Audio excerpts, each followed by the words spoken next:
అందరికీ నమస్కారం. అంగన్వాడీ సోదరిమణులకి మరియు ప్రభుత్వ పాఠశాలలు, హాస్టళ్లు, గురుకులాలు, కేజీబీవీలు ఈ విధంగా మధ్యాహ్న భోజనం అందించే ప్రతి సంస్థకు సంబంధించిన అందరికీ కూడా ఒక అప్డేట్ అందించడానికి వీడియో అయితే చేస్తున్నాను. ప్రభుత్వం అయితే ఇటీవల తెలంగాణలో ఫుడ్ పాయిజన్కి సంబంధించి చాలా సీరియస్గా ఉంది. ప్రభుత్వం చేసిన తప్పుకి ఇటు అటు అంగన్వాడీ టీచర్లని, తర్వాత ప్రభుత్వ ఉపాధ్యాయులని, తర్వాత హాస్టల్ ఇన్ఛార్జ్లని, ఈ విధంగా ప్రిన్సిపాల్ని, టీచర్లని బలి చేయడం ఇక్కడ మనం చూస్తూనే ఉన్నాం. ప్రభుత్వం అందించే మెను బిల్లులు చాలా తక్కువగా ఉంటాయి. ఆ మధ్యాహ్న భోజనానికి అందించే బిల్లులు కూడా ప్రతి నెల టైంకి అయితే రావు. ఇక్కడ ఎగ్స్ పెట్టమంటున్నారు. ఎగ్స్ సంబంధించి కూడా ₹5 ఇస్తున్నారు. బయట మార్కెట్లో ఎగ్గు ₹7-8 అయితే ధర పలుకుతుంది. కాబట్టి ప్రభుత్వం మెను బిల్లులు పెంచదు, నాణ్యమైన సరుకులు అందించదు, నాణ్యమైన బియ్యం అందించదు. ఇలా ఫుడ్ పాయిజన్ కేసులు అదేవిధంగా ప్రతి పాఠశాలలో కానీ, అంగన్వాడీ కేంద్రాల్లో కానీ మంచినీటి సౌకర్యాలు లేవు. మంచినీటి కోసం కేర్ వాటర్, ప్యూరిఫైడ్ వాటర్ పోయిద్దామంటే దానికి సంబంధించిన బిల్లులు ప్రభుత్వం మంజూరు చేయాలి.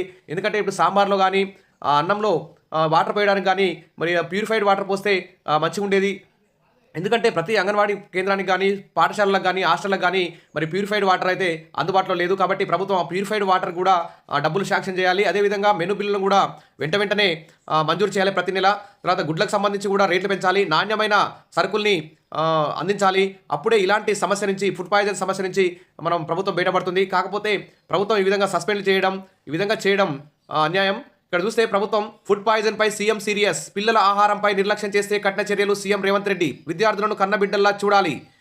ఫుడ్ పాయిజన్ పై టాస్క్ ఫోర్స్, కలుషిత ఆహారం తేల్చేందుకు ప్రత్యేక టీం, గురుకులాలు, ప్రభుత్వ స్కూల్స్, హాస్టల్స్, అంగన్వాడీల అబ్జర్వేషన్. ఫుడ్ సేఫ్టీ కమిషనర్, అదనపు డైరెక్టర్, జిల్లా స్థాయి అధికారులతో కమిటీ. పాఠశాలల ఫుడ్ సేఫ్టీ కమిటీలో హెడ్ మాస్టర్, 2 పాఠశాల సిబ్బంది. ఉత్తర్వులు జారీ చేసిన ప్రభుత్వం. ఇటు పాఠశాలల్లో, అంగన్వాడీ కేంద్రాల్లో కూడా ఫుడ్ సేఫ్టీ కమిటీలు ఏర్పాటు చేయాలని చెప్పి ప్రభుత్వం అయితే ఆదేశించింది. ఇప్పుడు ఫస్ట్ ప్రభుత్వం చేయాల్సింది ఫుడ్ పాయిజన్ పై సీఎం సీరియస్, ఫుడ్ పాయిజన్ పై టాస్క్ ఫోర్స్ వేయడం కాదు, మనీ ఫోర్స్ని పెంచాలి, మనీని పెంచాలి. అప్పుడే ఫుడ్ పాయిజన్ కాకుండా ఉండే అవకాశం ఉంటుంది. ఇక మీరు రుచి చూశాకే విద్యార్థులకు పెట్టండి. విద్యార్థుల కలుషిత ఆహార ఘటనలపై సీఎం సీరియస్, విచారణ నిమిత్తం రాష్ట్ర స్థాయి 3 సభ్య టాస్క్ ఫోర్స్ కమిటీ అంటే ఇక్కడ న్యూస్ అయితే రావడం జరిగింది. ఇటు చూస్తే ఇటు పాఠశాలలు, అంగన్వాడీలు, హాస్టళ్లు, గురుకులాలు ఇవన్నీ కూడా చాలా పరిశుభ్రంగా ఉంచుకోవాల్సిన బాధ్యత ఆ యొక్క సంబంధిత అధికారులపై ఉందని చెప్పి ప్రభుత్వం అయితే ప్రకటించింది.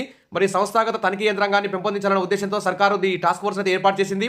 కలుషిత ఆహార సంఘటనలు చోటు చేసుకున్న అన్ని హాస్టళ్లు, గురుకులాలు, అంగన్వాడీ కేంద్రాలను ఈ కమిటీ సందర్శించి విచారణ జరిపి ప్రభుత్వానికి నివేదిక సమర్పిస్తుందని చెప్పేసి తెలియజేస్తున్నారు. విద్యార్థులకు వడ్డించే ముందు ఈ కమిటీలో ఆహార పదార్థాలు రుచి చూడాలి, అవి బాగున్నాయని, భద్రంగా ఉన్నాయని రుజువయ్యాకే విద్యార్థులకు అందించాలి. రోజు స్టోర్ రూమ్లు, కిచెన్లు, ఆహార పదార్థాల ఫోటోలు తీయాలి. సంబంధిత నోడల్ శాఖల యాప్ల్లో ఆ ఫోటోలను పెట్టాలి అని చెప్పేసి చెప్తున్నారు. అదేవిధంగా ఏమైనా పొరపాట్లు జరిగి ఏమైనా ఫుడ్ పాయిజన్ అయితే మాత్రం ఆ అంగన్వాడీ టీచర్, ప్రధానోపాధ్యాయుడు, వార్డెన్తో పాటు అందరూ కూడా సస్పెండ్ చేసే అవకాశం ఉందని చెప్పేసి ప్రభుత్వం అయితే చెప్తుంది. కాబట్టి విద్యార్థులకు నాసిరకం ఆహారం పెడితే వేటు తప్పదు అంటే ఇక్కడ న్యూస్ అయితే ఇచ్చారు. కానీ డైట్ ఛార్జీలు మాత్రం చాలా నిన్న కేంద్ర ప్రభుత్వం పెంచింది, కానీ దాదాపు 75 పైసలు పెంచింది, ₹1 పెంచింది. కాబట్టి అతి తక్కువ డైట్ ఛార్జీలతో నాణ్యమైన ఆహారం అందించడం చాలా కష్టం. నాణ్యమైన కూరగాయలు కొనాలంటే కూడా మార్కెట్లో చాలా కూరగాయల రేట్లు కూడా బాగా పెరిగాయి. కాబట్టి ఇంకా మెను బిల్లులు పెంచాల్సినటువంటి అవసరం ఉంది. ఫుడ్ పాయిజనింగ్ పై టాస్క్ ఫోర్స్, తర్వాత 3 సభ్యులతో కమిటీ ఏర్పాటు. సభ్యులుగా ఫుడ్ సేఫ్టీ కమిషనర్, అదనపు డైరెక్టర్, జిల్లా స్థాయి అధికారులు. గురుకులాలు, హాస్టళ్లు, అంగన్వాడీలు, ఆసుపత్రులలో ఆహార నాణ్యతను పరీక్షించనున్న కమిటీలు. ఫుడ్ పాయిజన్ జరిగినప్పుడు అందుకు కారణాలను వెలికితీసే బాధ్యులను గుర్తించనున్న టాస్క్ ఫోర్స్. కాబట్టి పాఠశాలలు, గురుకులాలు, అంగన్వాడీ కేంద్రాలలో ఈ ఫుడ్ సేఫ్టీ కమిటీలు ఏర్పాటు చేస్తారు. ఈ కమిటీ సభ్యులు రుచి చూసిన తర్వాతే విద్యార్థులకు భోజనం అందించాలని చెప్పేసి ఇక్కడ ప్రభుత్వం అయితే ఆదేశించింది. ఫుడ్ పాయిజన్ ఘటనలపై టాస్క్ ఫోర్స్. తర్వాత విద్యార్థుల భోజనం విషయంలో నిర్లక్ష్యాన్ని సహించం, బాధ్యులను ఉద్యోగం నుంచి తొలగిస్తాం, సీఎం రేవంత్ రెడ్డి స్పష్టీకరణ అంటే ఇక్కడ ఇంకో న్యూస్ కూడా రావడం జరిగింది. నిర్లక్ష్యం చేస్తే ఉద్యోగాలు ఊడుతాయి. ఫుడ్ పాయిజన్ ఘటనలపై సీఎం రేవంత్ సీరియస్. వరుస ఫుడ్ పాయిజన్ కేసుల నేపథ్యంలో ముఖ్యమంత్రి ఇలాంటి కీలక నిర్ణయాలు తీసుకున్నారు. తనిఖీల కోసం టాస్క్ ఫోర్స్కు ఏర్పాటుకు ఇప్పటికే ఆదేశాలు అయ్యాయి. హాస్టళ్లు, గురుకులాలు, అంగన్వాడీలో ఫుడ్ సేఫ్టీ కమిటీలు వెంటనే ఏర్పాటు చేయాలని చెప్పేసి ఉత్తర్వులు కూడా జారీ చేయడం జరిగింది. ఇక్కడ చూస్తే ₹6తో మధ్యాహ్న భోజనం ఎలా వడ్డించాలని చెప్పేసి ఇక్కడ మధ్యాహ్న భోజన కార్మికులు అయితే లబోదిబ్బమని మొత్తుకుంటున్నారు. ఇటీవల పెరిగిన కూరగాయ ధరలు, ఇప్పుడు అంగన్వాడీ కేంద్రాల్లో కానీ, పాఠశాలలో కానీ, హాస్టల్లో కానీ ఇప్పుడు ప్రభుత్వం అందించే డైట్ ఛార్జీలతో అసలు ఏమాత్రం నాణ్యమైన భోజనం అందించలేకపోతున్నారు, నాణ్యమైనటువంటి ప్యూరిఫైడ్ వాటర్ అందించలేకపోతున్నారు. కాబట్టి వాటర్ వల్ల ఎక్కువ అనారోగ్య సమస్యలు ఎదురయ్యే అవకాశం ఉంది. కాబట్టి ఫస్ట్ వాటర్ సౌకర్యాలు కూడా, మంచినీటి సౌకర్యం కూడా కల్పించాలి. దానికి కూడా సంబంధించిన బిల్లు కూడా మంజూరు చేయాలి. తర్వాత ఇటీవల పెరిగిన కూరగాయల ధరలు ఫలితంగా కుళ్ళిన కూరగాయలు, కుళ్ళిన కోడిగుడ్లతో భోజనం, అరకొర ఛార్జీలతో కొరబడుతున్న మధ్యాహ్న భోజనం నాణ్యత, దీంతో రాష్ట్రంలో వరుసగా ఫుడ్ పాయిజన్ ఘటనలు. మరి తాజాగా ఛార్జీలను స్వల్పంగా పెంచిన కేంద్రం ఎంత పెంచిందంటే 75 పైసల రూపాయలు, 75 పైసలు మాత్రమే పెంచింది. ఈ పెరిగిన ధరలకు ఆ 75 పైసలు ఏం సరిపోవు అని చెప్పేసి మధ్యాహ్న భోజన కార్మికులు అంటున్నారు. రాష్ట్రం అదనంగా పెంచుకునే వెసులుబాటు అయినా చొరవ చూపని సర్కార్. ఇప్పుడు కేంద్ర ప్రభుత్వం 75 పైసలు పెంచింది, మరి రాష్ట్ర ప్రభుత్వం కూడా ఒక 5 రూపాయలు పెంచితే మంచిగా ఉంటుంది. బయట చూస్తే ఒక ఛాయ్ విలువ 7 నుంచి 10 రూపాయలు ఉంది. ఒక టీ విలువతో భోజనం వస్తుందా అంటే అనుమానమే. కానీ ఒక టీ విలువైన మొత్తంతో మధ్యాహ్న భోజనం అమలవుతున్నది.